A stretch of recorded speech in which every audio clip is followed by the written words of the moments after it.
Bueno, muy bien. ¿Me escuchan, verdad? ¿Hola? ¿Un hola? Sí, sí, profe, te escuchamos. Hola, profe. Gracias, ahí está. Comprobando su micrófono, comprobando mi audio, muy bien. Bueno, nada, hablamos un poquito de diabetes, perdón la demora, recién llego, no alcancé a llegar antes. Bueno, estamos hablando de diabetes y habíamos hablado de complicaciones crónicas, complicaciones agudas. Entonces ahora lo que hablamos es una palabrita más respecto de cómo es el diagnóstico de la diabetes, que en este caso ustedes no hacen diagnóstico. ¿Dónde estoy yo? Acá estoy. Ustedes no hacen diagnóstico de diabetes. Mira, tengo la barba acá puesta, parezco Papá Manuel. Ustedes no tienen que hacer diagnóstico en sí, pero sí pueden ver algunas cosas. Vamos a ver diagnóstico y unas cosas de seguimiento que ustedes pueden ver respecto de los pacientes en sí para poder evidenciar qué tan bien va la cosa, pero además que van a servir para valorar o predecir cómo va a ser el futuro, cómo se va desarrollando esa diabetes en una persona. Es decir, tenemos valores predictivos de complicaciones diabéticas, es decir, podemos evaluar algunos parámetros que pueden ir indicándonos cuáles son las posibilidades y tiempos en los que se van a desarrollar las complicaciones. Por ejemplo, un parámetro que vamos a ver va a ser la glucemia, que es lógico. Si veo un paciente que cada vez que lo veo tiene la glucemia por las nubes y me cuenta cómo fueron sus últimas glucemias, me cuenta que sus glucemias son de no menos de 200 todas las veces que se toma, yo puedo predecir que esa persona va a tener complicaciones de las tardías, las va a tener en forma más temprana. Es decir, esas complicaciones tardías las va a tener antes que otras personas. Entonces, bueno, vamos a hablar un poco de esos parámetros para seguimiento y vamos a hablar un poquitito de lo que es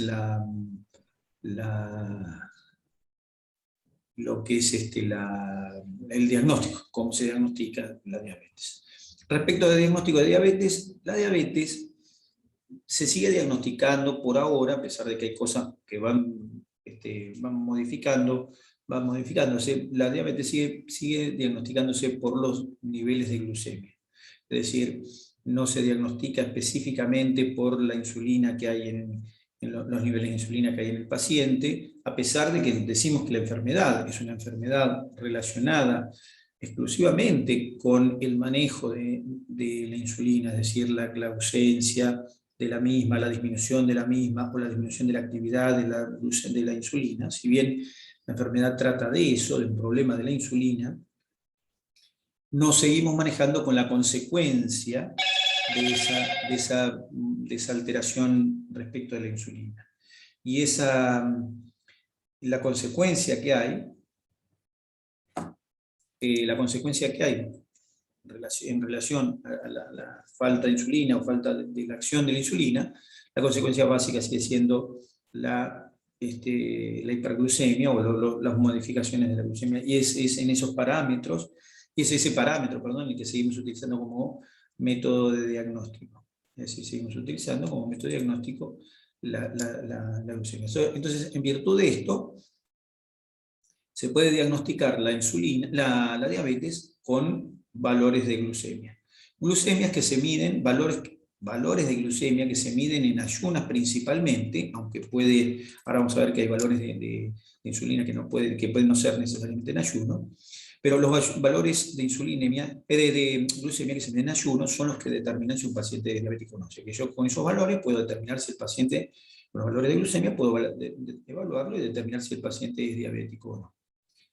Bien, entonces, con respecto a la glucemia, ¿las glucemias cuáles son?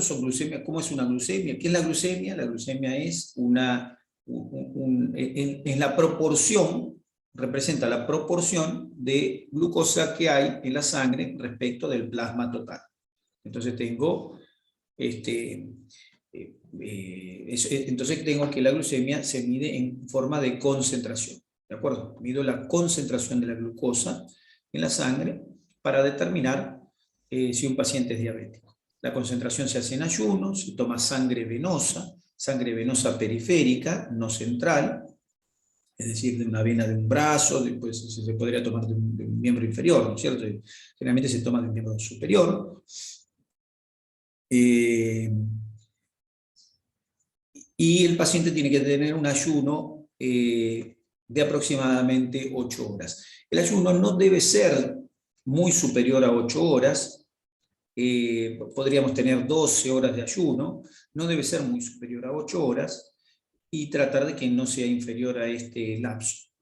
Los ayunos máximos que nosotros solemos tener son los de la noche, por eso en general tomamos las glucemias a la mañana, ¿está bien? El ayuno después de haber descansado, y también el ayuno no es conveniente que sea después de la actividad física. Todos estos valores, todo esto hace que podamos estandarizar los valores, porque si no podemos estandarizarlos, no vamos a poder, si no estandarizamos los valores, no vamos a poder hacer una comparativa y no vamos a tener idea de si lo que estamos viendo es realmente así. Es decir, si los valores que estamos viendo son los reales o modificados. De hecho, muchos diabéticos, no sé si muchos, pero a veces algunos diabéticos, como nos pasa a todos, ¿no es cierto?, se engañan a sí mismos un poco y creen que el profesional, ya sea el médico, el nutricionista o quien fuera, lo está evaluando desde un punto de vista escolar, y en realidad las evaluaciones no son desde el punto de vista escolar, las evaluaciones son desde el punto de vista físico, para que la persona pueda corregir lo que haga falta, o para mantener las cosas como las tenía. Entonces algunos pacientes decían, bueno, hacen cosas para que sus valores den normales, incluso para autoengañarse ellos mismos, porque suponen que eso, bueno, que el estar bien en los controles es suficiente, y aunque no se trata de eso, los controles son simplemente para verificar cómo van las cosas. Y entonces, a veces hacen cosas, por ejemplo, entonces ya a veces aprenden que si hacen ayunos más prolongados, las glucemias del día le van a dar mejores, que si hacen por ahí actividad física antes de la glucemia también va a pasar lo mismo, si se cuidan 2 días antes también va a mejorar la glucosa, la glucemia. Entonces, bueno, nada, tener en cuenta que por lo menos por lo que respecta al ayuno, tratar de que sean los ayunos de 8 horas, ¿no es cierto?, tratar de respetar esas 8 horas, y que no sean mucho más prolongados. A veces el paciente tiene que sacarse, junto con la glucosa, tiene que sacarse lípidos, en cuyo caso el ayuno va a ser de 14 horas, bueno, uno tener en cuenta que ese ayuno puede dar una glucemia un poquito más baja de lo que uno esperara.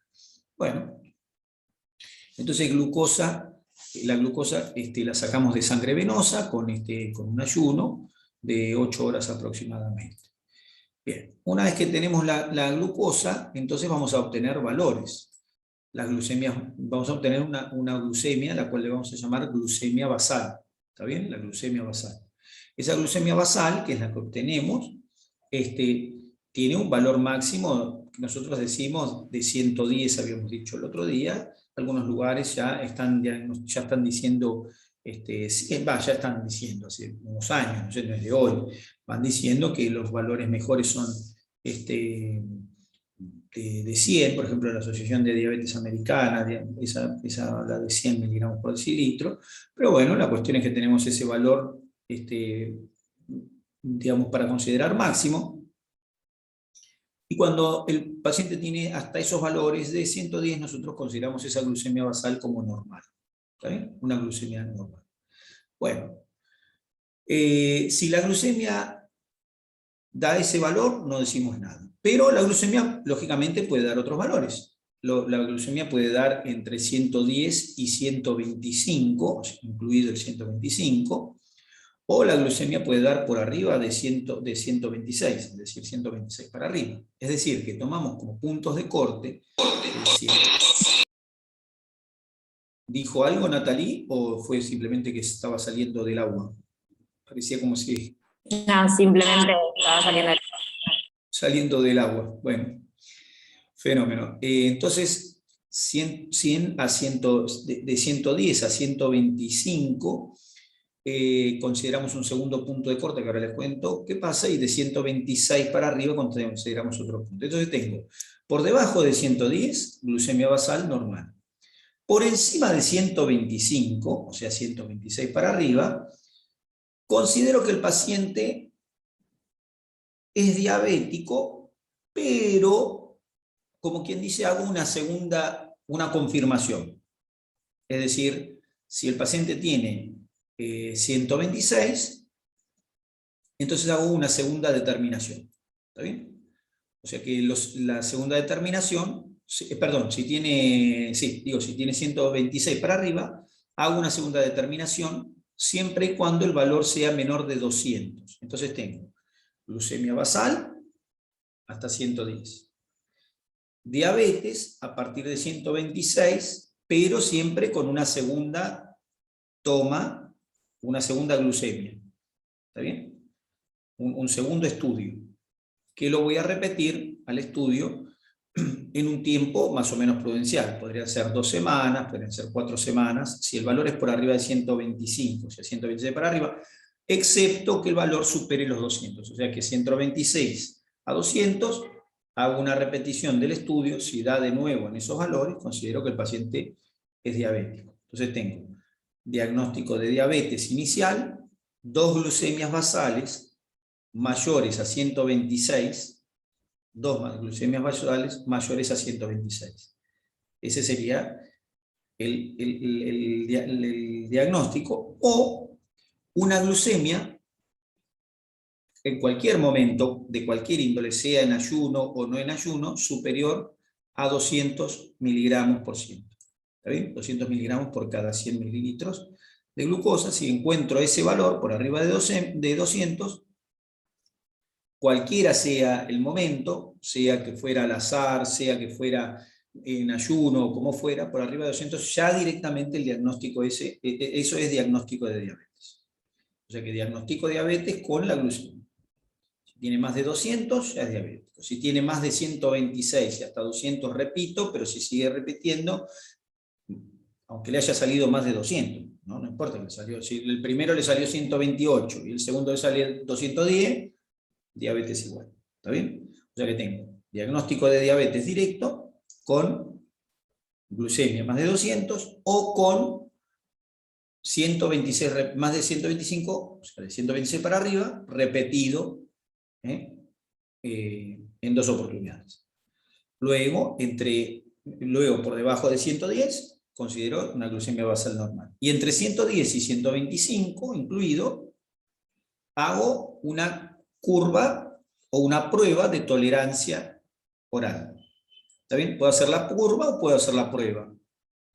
¿En qué consiste la curva o la prueba de tolerancia oral? En suministrar al paciente 75 gramos de glucosa disueltos en agua natural o levemente tibiecita. Entonces se le da se le toma una glucemia basal al paciente, o sea, paciente que vino con 117, 121 glucemia. Entonces, curva de tolerancia o prueba de tolerancia. Lo mando al paciente al laboratorio. El paciente al laboratorio le toman una glucemia de nuevo basal, le toman una muestra y le hacen beber los 75 gramos de glucosa. Y se le va a medir a las 2 horas, ¿está bien? O sea, se le hace una sobrecarga de glucosa, porque le estoy dando como una glucosa en bolo por vía oral, y le hago una prueba, una nueva toma a las 2 horas. ¿Está bien? Si la glucemia está por debajo de 140, considero que es un valor normal. Si la glucemia está entre 140 y 199, considero que hay una intolerancia a la glucosa. Y si hay más de 200, considero que el paciente es diabético. O sea que ahí tengo la tercera manera de diagnosticar que el paciente es diabético. Es decir, una glucemia basal, una glucemia en cualquier momento de más de 200. Una glucemia basal repetida de más de 126 y una curva de tolerancia, o una prueba, por ahora le llamo prueba de tolerancia oral, que dé por arriba de 200. ¿Está bien? Las 3 formas en que veo esto. ¿Qué diferencia entre una prueba de tolerancia y una curva de tolerancia? La curva de tolerancia hay que repetir las tomas. ¿Las tomas de qué? De sangre. Entonces se hace, en vez de hacer una toma a las 2 horas, se hace una toma a la hora, se hace una toma a las 2 horas y se hace una toma. En realidad eso es variable, porque la curva, ojo, porque hay curva, bueno, porque estoy pensando que hay curva de sobrecarga que se hace cada 30 minutos, es decir, se hace a la hora y media, 2 horas y media se puede hacer. Y la otra se hace a la hora, se hace a las 2 horas y se puede repetir a las 3. Bien. Pero lo que estamos haciendo en cualquiera de las instancias es una curva para determinar qué está haciendo el paciente con su glucosa.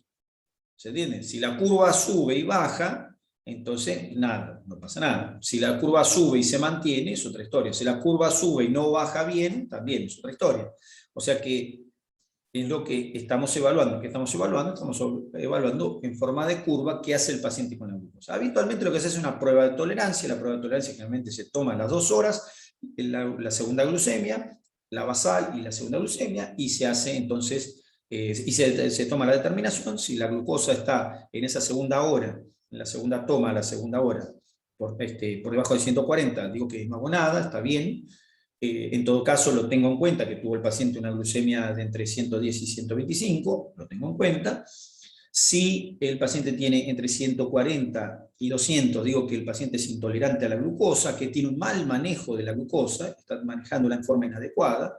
Dentro de ese mal manejo tenemos las entidades como la resistencia a la insulina. También solemos decir manejo inadecuado de la glucemia. El manejo inadecuado incluye la resistencia a la insulina, es decir, situaciones por las cuales el paciente no está manejando bien, ¿está bien? La glucosa. Puede ser, también le llamamos también intolerancia a la glucosa. Intolerancia, resistencia a la insulina, mal manejo, manejo inadecuado, pero son simplemente matices de una misma circunstancia, que es que el paciente con las sobrecargas de glucosa no alcanza a reducir sus glucemias a los niveles deseados. Y luego decíamos, si las glucemias están en esa curva, en esa prueba de tolerancia están por arriba de 200, entonces hablo de que el paciente es diabético. De ahí tengo cómo hacer el diagnóstico. Diagnóstico quiere decir paciente que nunca tuvo nada, y acá está el paciente teniendo este tipo de circunstancias. ¿Está bien? Esto es en todas las personas, excepto en las mujeres embarazadas, en las cuales el valor máximo de glucemia basal es 105 en vez de 110. Entonces la glucemia en algunos lugares dice 100, y si no, 105. 105 glucemia basal, ¿está bien? Entonces es un poco más baja la glucemia que tengo que considerar como basal para la paciente embarazada. ¿Está bien? 105 como glucemia basal, y tomo como para la intolerancia, en vez de tomar el punto de corte 126, voy a tomar el punto de corte, puedo tomarlo en 115. Pero, ojo, porque eso es variable. Está bien, puedo tomarlo en 126 o 115, pero yo me quedo con el 126 igual. Lo único que hago por ahora es bajar el 105. De 110 bajo a 105. ¿De acuerdo? Y la única diferencia es que si tiene, y hay una diferencia que es que si tengo la glucemia después de la curva, está no necesito que esté de 140, sino que de 126 para arriba ya considero que a esa paciente la tengo que tratar como si fuera diabética. ¿Está bien? Ahora, cuando una mujer entra en el embarazo y tiene estas curvas variadas, o tiene glucemias más altas, y uno dice tiene diabetes del embarazo, el tratamiento que se va a dar inicialmente es para el embarazo. Ahora después vamos a hablar una palabrita de eso, nos falta hablar una palabrita de diabetes del embarazo. Bueno, perfecto. Entonces el embarazo diagnosticamos aparte, y la persona común ya tenemos cómo diagnosticar. ¿Hay alguna otra forma de diagnosticar la diabetes? Bueno, podemos utilizar la hemoglobina glicosilada. ¿Qué es la hemoglobina glicosilada? Nosotros dijimos que las proteínas se glicosilan, es decir, se unen de forma, la glicosilación, las proteínas glicosiladas. Las proteínas se glicosilan, es decir, se combinan con glucosa. Esa glicosilación es un proceso no enzimático, es decir, es un proceso espontáneo. ¿Qué proteínas se pueden glicosilar? Todas las proteínas se pueden glicosilar. ¿Y qué proteínas de la sangre se pueden glicosilar? Todas las proteínas de la sangre se pueden glicosilar. ¿Y por qué tomo como valor de glicosilación la hemoglobina glicosilada? Podría tomar la albúmina glicosilada. Lo que pasa con las proteínas es que su recambio plasmático es variable.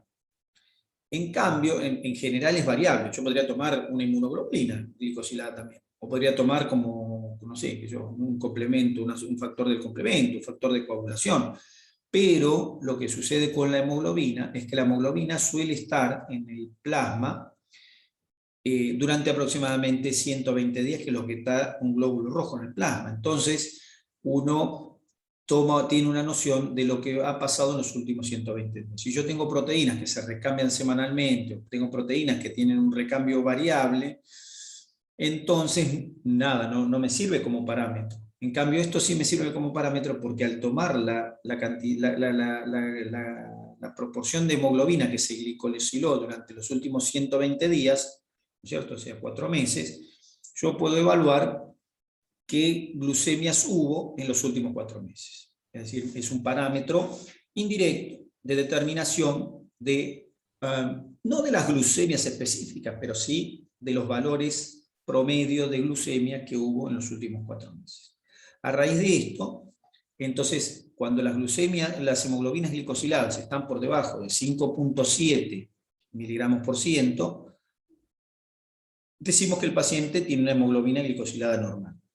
Si el paciente tiene una hemoglobina glicosilada de 5.7, 6.5, ese valor es un indicio de que ese paciente puede ser intolerante o que puede ser un diabético que hasta ahora no fue diagnosticado y yo le puedo hacer una prueba de tolerancia para determinar si realmente es diabético. Y si las hemoglobinas glicosiladas son superiores a 6.5, puedo decir que el paciente es diabético, independientemente que le haya hecho el glucemia o no. O sea que yo hago un estudio, pido hemoglobina glicosilada sola, me da 7.2, digo que ese paciente es diabético.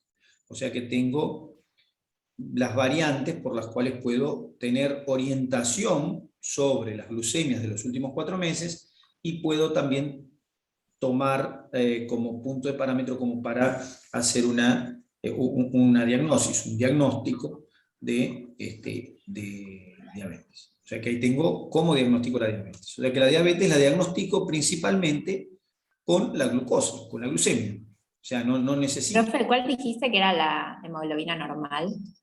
La hemoglobina glicosilada, 5.7, Sí, sí, sí. por debajo de 5.7. La hemoglobina glicosilada se llama 1C. La hemoglobina A, porque ustedes van a ver esto como HbA1c. HB de hemoglobina. A es de hemoglobina A, que es la que abunda en el adulto, en la hemoglobina del adulto. Entonces podríamos medir la hemoglobina fetal, pero la hemoglobina fetal tiene otro tipo de recambio, entonces no usamos esa. ¿Sí? Hemoglobina o la hemoglobina S. Las hemoglobinas, la fetal, la F, es decir, hay distintas hemoglobinas, pero la más común en el adulto es la hemoglobina A.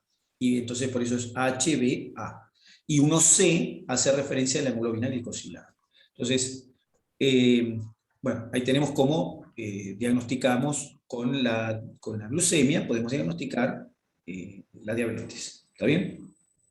Que es la forma en que se diagnostica, o sea que no diagnosticamos con otros valores, no es que necesitamos el valor de la insulina, no necesitamos el valor de nada en especial, necesitamos el valor el valor de la glucemia. ¿Está bien? Bien, perfecto. La insulina no la tomamos como valor porque la insulina, ¿cuándo aumenta la insulina? ¿Qué cosa hace aumentar la insulina en nuestro cuerpo?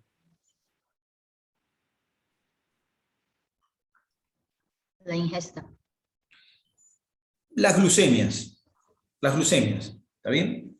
Es decir, los valores de glucosa, porque la ingesta no de cualquier cosa, por eso aclaro, no es de cualquier cosa, porque yo podría, sí, generalmente en la ingesta, porque en la ingesta siempre hay glúcidos, pero resulta que yo podría ingerir cosas que no tengan glúcidos y el valor de la insulina podría no moverse mucho, ¿de acuerdo?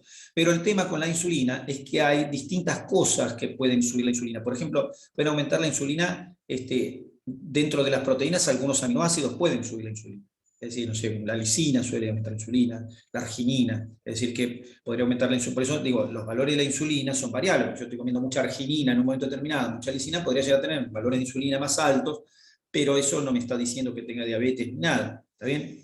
Algunos ácidos grasos también libres pueden aumentar la insulina. Eso respecto de alimentos, porque estábamos hablando, decía, del alimento. Pero después hay hormonas que pueden aumentar la insulina, ¿está bien? la secretina, la colecistoquinina, la gastrina tienen actividad sobre la secreción de insulina y la pueden aumentar, ¿está bien? El glucagón puede aumentar la insulina, la hormona de crecimiento, ¿está bien? O sea que los estrógenos pueden aumentar la insulina, los glucocorticoides pueden aumentar la insulina, o sea que hay cosas que pueden aumentar la insulina modificándola y entonces uno dice, bueno, este paciente es, no sé, es insulino resistente o lo que sea, y resulta que le habían dado un glucocorticoide hace un rato, entonces... No, perdón, el glucocorticoide al revés, inhibe la insulina, pero le habían dado por ahí glucagón hace un rato, o lo que fuera, es decir, la persona tuvo distintas cosas que pueden aumentar su insulina. Lo mismo disminuirlo, o sea que tenemos cosas que aumentan la insulina, cosas y entonces uno puede confundir, entonces por eso se usa la glucemia. Ojo que también hay cosas que pueden subir la glucemia por diferenciación de la insulina, pero no usamos la insulina como valor, todo esto era porque no usamos como valor la insulina, como valor para determinar o sea, la idea es no uso la insulina como valor para determinar la diabetes, sino que la sigo diagnosticando con valores de glucemia, ¿de acuerdo? Bien. Entonces, diagnóstico de diabetes, tengo el diagnóstico de diabetes, que no me dice si el paciente es diabético tipo 1 o 2. O sea que el hecho de diagnosticar diabetes no me determina si es diabético de tipo 1 o 2. Lo que me va a determinar todo el entorno de esa diabetes. Es decir, todo el entorno quiere decir la edad, quiere decir la forma en que se va manejando la glucemia, es decir, no es, ahí sí puedo hablar de los niveles de insulina, es decir, la historia, cómo se va desarrollando, entonces algún factor genético, es decir, las cosas que me pueden ir determinando si se trata de un diabético de tipo 1 o 2. Si es diabético tipo 1 o 2, a pesar de que haya diagnosticado la diabetes. ¿Está bien? Bueno, entonces ahí tengo diagnóstico de insulina. Ahora, de diabetes. Ahora, una vez que tengo el diagnóstico de diabetes, por supuesto que va a haber un tratamiento, ¿no es cierto? Un tratamiento dirigido a modificar la glucemia. Y un tratamiento que en modificación de la glucemia va a ir dirigido en forma directa o indirecta a la modificación de la secreción de insulina o al aprovechamiento de esa insulina. Y después el paciente, en la medida que pase el tiempo, por supuesto, va a ir presentando valores y modificaciones y un estado que voy a ir evaluando y voy a determinar qué posibilidades hay de que ese paciente no tenga complicaciones. No es porque la evaluación no es para ponerle una nota al paciente, no es para decirle sacó un 10 ni nada. La evaluación es para ir determinando si el paciente va bien, entonces lo que vamos a ver es, si el paciente va bien, vamos a ver que no aparecen complicaciones, que aparecen en forma tardía, es decir, la persona se va a parecer más a una persona que no tiene diabetes.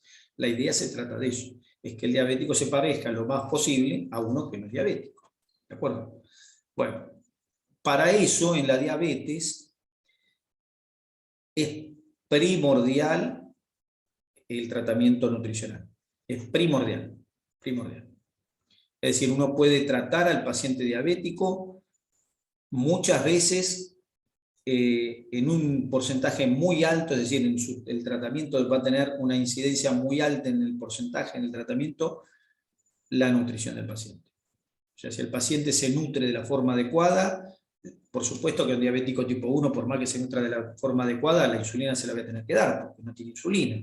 Pero van a ser mucho menores los niveles de insulina que requiere y mucho mejor el manejo de ese paciente, cuanto mejor sea, cuanto su dieta más adaptada esté a ese individuo. Adaptada a ese individuo a su dieta diabética. Una vez que el paciente va viviendo con su diabetes, yo puedo evaluarlo. ¿Evaluar qué? Evaluar distintos parámetros que tomo como objetivos. Y los tomo como objetivos porque son factores que me sirven para predecir el estado orgánico del paciente. Entonces, voy a tomar una serie de parámetros para ir viendo el paciente. ¿Qué parámetros voy a tomar? Bueno, voy a tomar como parámetros la hemoglobina glicosilada. El parámetro globina glicosilada me va a ir diciendo de a tiempos, de a 4 meses, cómo está manejando las glucemias el paciente. ¿Está bien? Entonces, valores que voy a tener en cuenta, hemoglobina glicosilada, para ir determinando los valores de glucemia que tuvo el paciente.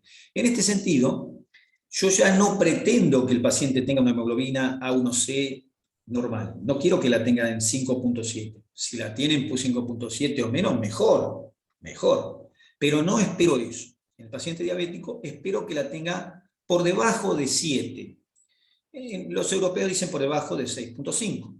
Pero lo que quiero decir con esto es que la pretensión no es que la que la hemoglobina A1C, que la hemoglobina glicosilada, esté en los valores de una persona que no es diabética o de esa persona antes de ser diabética. ¿Está bien? Es decir, mi objetivo es que mantenga glucemias de 7, o sea, hasta 7 o hasta 6,5 como en los europeos, pero esas glucemias, esas hemoglobinas son las que me interesan. ¿De acuerdo? Cada vez los valores se hacen más estrictos con el pasaje del tiempo. Antes las hemoglobinas en otras épocas la hemoglobina glicosilada podía ser más alta y uno no se asombraba con eso y no hacía nada. Hoy en día vamos bajando los valores. Es como la hipertensión, hemos ido bajando los valores, como el colesterol, etc.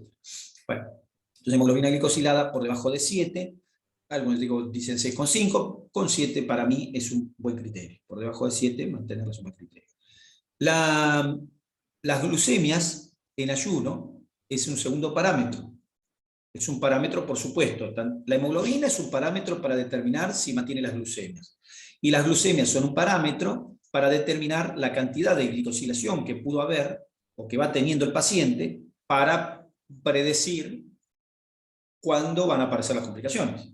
Si el paciente mantiene glucemias bajas siempre, sin importar la hemoglobina glicosilada, seguramente la hemoglobina glicosilada le va a dar baja, pero aún así, si la glucemia cada vez que viene son bajas, es probable que la persona entonces tenga las hemoglobinas glicosiladas también bajas, y es probable que ese paciente desarrolle sus complicaciones de forma más tardía. Entonces el paciente le dice, va muy bien, Juan Carlos, va fenómeno. Esto es bueno porque usted va a tener las complicaciones de la diabetes más tarde, pero que las voy a tener igual. Probablemente se vayan desarrollando a lo largo del tiempo, porque ahora vamos a ver, porque una cosita que vamos a decir de la leucemia. Pero es probable que usted se muera de otra cosa que de sus complicaciones diabéticas. ¿Está bien? Dice, sí, me va a atropellar un auto. No, eso no. Que se va a morir de otras cosas, nada, no necesariamente esto. Pero las glucemias, que esperamos, decía, las glucemias, entonces, de estos pacientes, las medimos, porque son predictoras de la glicosilación. Pero no esperamos tener glucemias iguales a las de cualquier otro paciente. En estos pacientes, el objetivo es mantener glucemias entre 90 y 130. Si el paciente diabético tiene glucemias entre 90 y 130, ese es nuestro objetivo y lo consideramos como algo deseable. No esperamos tener glucemias más bajas. Por eso, decía, las complicaciones las va a tener igual. Probablemente porque maneja glucemias, si la persona viene con glucemias de 120, 121, 118, bueno, evidentemente va a glicosilar más que otras personas. Pero nosotros no queremos que tenga glucemias más bajas tampoco. ¿Por qué no queremos que tenga glucemias más bajas de 90? Porque sabemos que eso se acerca a parámetros de hipoglucemia o de mal funcionamiento de su cuerpo, que necesita una glucemia un poquito más alta que el resto de las personas para manejarse de forma cotidiana. De modo tal que en estos pacientes no quiero tener glucemias 110 máximo, no voy a 130, y no quiero tener glucemias mínimas de 60, las prefiero, o de 70, de acuerdo a los criterios, pero no quiero tenerlas ni cerca, las quiero tener en 90 como mínimo. ¿Está bien? Entonces, por eso decía, la complicación la va a tener, sí, siempre la va a tener, porque usted va a manejar glucemias más altas de lo habitual siempre. La idea es que esas glucemias no sobrepasen los 130, de modo tal que las complicaciones sean siempre lo más tardías posibles. Esas complicaciones tardías, por supuesto. Eso, glucemia en ayuno. Pero para glucemias postprandiales, es decir, glucemias después de comer algo, esperamos que los valores puedan llegar hasta 180. ¿De acuerdo? O sea que una glucemia postprandial, si está en 150, 170, está bien. ¿Está bien? Una glucemia después de que comió, postprandial. O sea, una glucemia después de comer, hasta 180. O sea, como que hay una tolerancia mayor en este paciente porque sabemos que la glucemia la maneja de otra manera. Entonces, las glucemias, aún así, decimos que si maneja esas glucemias, las complicaciones tardías las va a presentar de forma justamente tardía. ¿De acuerdo? No lo salva de las complicaciones, pero son tardías y entonces la evidencia de esa complicación, no sé, una insuficiencia renal, es probable que no se llegue a terminar de desarrollar, o que se desarrolle y que las manifestaciones la tengan, o sea, no mental. Bueno, entonces, ahí tengo objetivos. ¿Qué otros objetivos tengo para hacer seguimiento? La tensión arterial.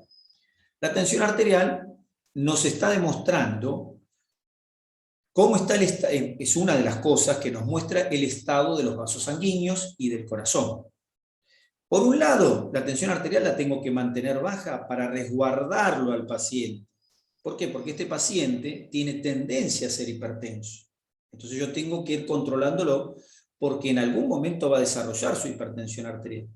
Los síndromes metabólicos, han escuchado hablar, ¿no es cierto? ¿Qué es un síndrome metabólico? ¿Saben lo que es un síndrome metabólico? Un conjunto de alteraciones metabólicas. ¿Cómo?